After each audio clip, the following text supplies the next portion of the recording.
Day to day news Bharat देख रहे हैं आप। मैं आप सभी के साथ दिवांशु। हमारा चैनल आपके साथ ये वादा करता है निष्पक्षता के साथ पत्रकारिता करेंगे, सटीकता के साथ आपको हर एक खबर दिखाएंगे। हमारे चैनल का कोई भी पत्रकार ना किसी से कोई तोहफा लेगा, ना कोई विज्ञापन लेगा, ना ही करेगा किसी को ब्लैकमेल।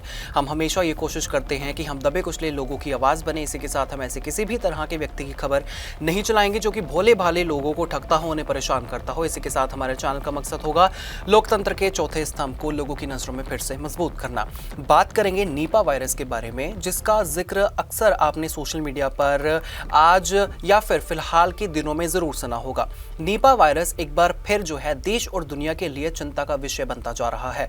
ये ऐसा वायरस है जो भले ही बहुत तेजी से नहीं फैलता, लेकिन जब फैलता है तो इसके परिणाम बहुत खतरनाक होते हैं। स्वास्थ्य विशेषज्ञ इसे एक साइलेंट किलर मानते हैं क्योंकि इसके लक्षण शुरुआत में सामान्य लगते हैं, लेकिन थोड़े ही समय में ये जानलेवा रूप ले सकता है। भारत जैसे घनी आबादी वाले देश में निपा वायरस को हल्के में लेना एक बड़ी भूल साबित हो सकती है। निपा वायरस एक जूनोटिक बीमारी है, यानी ये बीमारी जानवरों से इंसानों में फैलती है। ये वायरस पैरामोक्सिविरिडी परिवार से संबंधित है और खास तौर पर इंसानी दिमाग और फेफड़ों पर जो है ये प्रभाव डालता है। वैज्ञानिकों के अनुसार ये वायरस शरीर में प्रवेश करने के बाद कुछ समय तक शांत रह सकता है और अचानक गंभीर लक्षणों के साथ सामने आता है, जिससे मरीज की हालत है वो बहुत जल्द बिगड़ती ही जाती है। निपा वायरस की पहली पहचान वर्ष 1999 में मलेशिया में हुई थी।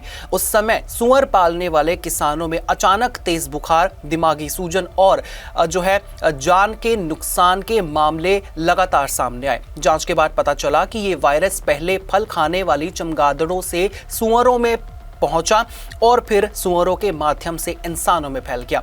इस घटना ने पूरी दुनिया को यह एहसास कराया कि जानवरों से फैलने वाली बीमारियां भविष्य में कितना बड़ा खतरा बन सकती हैं।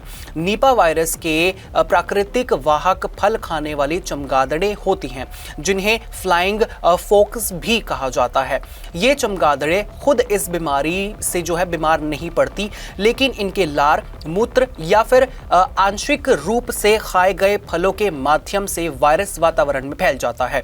जब इंसान ऐसे फलों का सेवन करता है या कच्चा खजूर का रस पीता है तो वायरस शरीर में प्रवेश कर सकता है। निपा वायरस के लक्षण शुरुआत में आम वायरल बुखार जैसा होते हैं। मरीज को बुखार होता है, सिर दर्द, बदन दर्द, कमजोरी, गले में खराश और खांसी की शिकायत हो सकती है।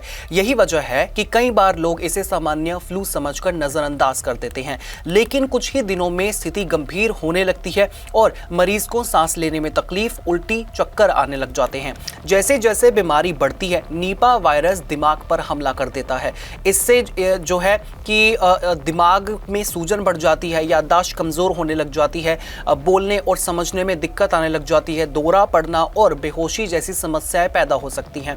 कई मामलों में मरीज 24 से लेकर 48 घंटे के भीतर कोमा में भी चला जाता है। यही वजह है कि निपा वायरस की जो मृत्यु की दर है वो 40 से 75% तक बताई जाती है, जो इसे बेहद घातक बनाती हैं।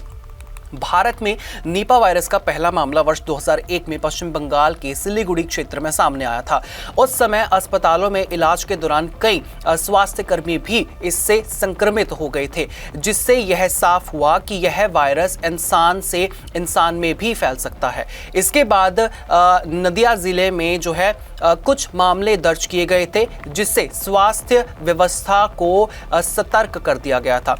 वर्ष 2018 में केरल में निपा वायरस ने सबसे ज्यादा चिंता बढ़ाई। इस दौरान भले ही मरीजों की संख्या कम थी, लेकिन मौतों की संख्या ने पूरे देश को हिला दिया था।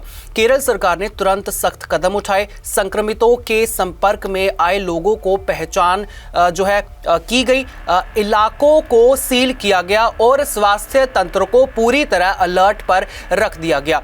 इसी जो है सतर्कता के कारण वायरस को बड़े स्तर पर फैलने से रोका जा सका। इसके बाद केरल में 2019, 2021, 2023 और 2024 में भी निपा वायरस के छोटे मोटे मामले जो है सामने आए थे।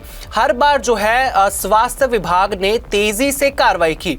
भारत में अब तक निपा वायरस के मामले गिनती में ही रहे हैं, लेकिन इसकी गंभीरता और मृत्यु दर से इसे हमेशा खतरे की घंटी बनाए रखा है।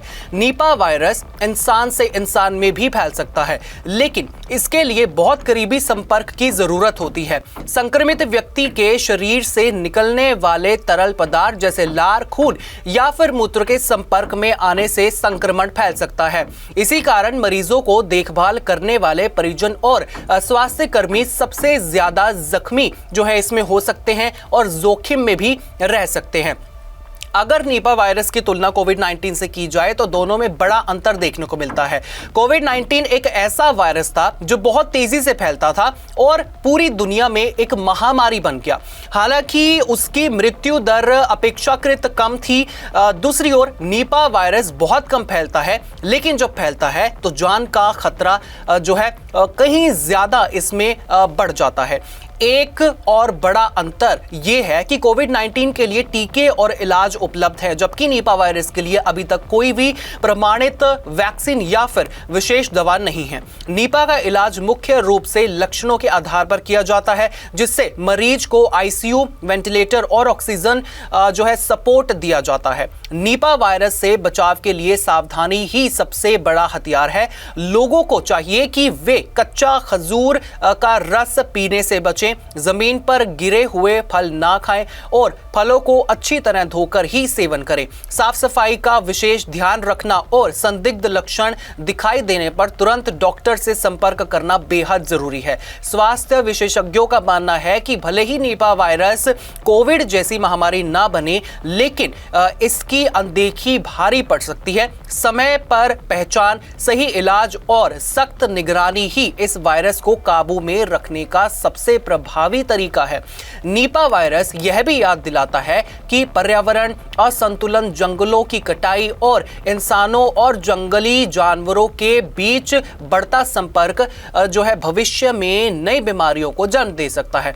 ऐसे में प्रकृति के साथ संतुलन बनाए रखना और स्वास्थ्य के लिए जागरूक रहना आज की सबसे बड़ी जरूरत है। अंत में यही कहा जा सकता है कि निपा वायरस भले ही अभी सीमित इलाकों तक सिमटा हुआ हो, लेकिन इसकी गंभीरता इसे एक बड़ा खतरा बनाती है। सरकार, स्वास्थ्य विभाग और आम नागरिकों की सतर्कता ही इस वायरस के खिलाफ सबसे मजबूत दीवार साबित हो सकती है। जागरूकता, सावधानी और समय पर कार्रवाई यानी निपा वायरस से बचाव का सबसे प्रभावी मंत्र है। इसके बारे में आपका क्या कुछ कहना चाहेंगे या फिर आपको हमारी ये रिपोर्ट कैसी लगी, आप हमें कमेंट सेक्शन में जरूर बता सकते हैं। इसी के साथ मुझे दीजिए इजाजत। हमें हर किसी सोशल मीडिया प्लेटफॉर्म पर लाइक, शेयर और सब्सक्राइब करना बिल्कुल भी मत भूलिएगा और देश और दुनिया की तमाम हर छोटी और बड़ी खबरें जानने के लिए आप बने रहिए day to day news Bharat के साथ।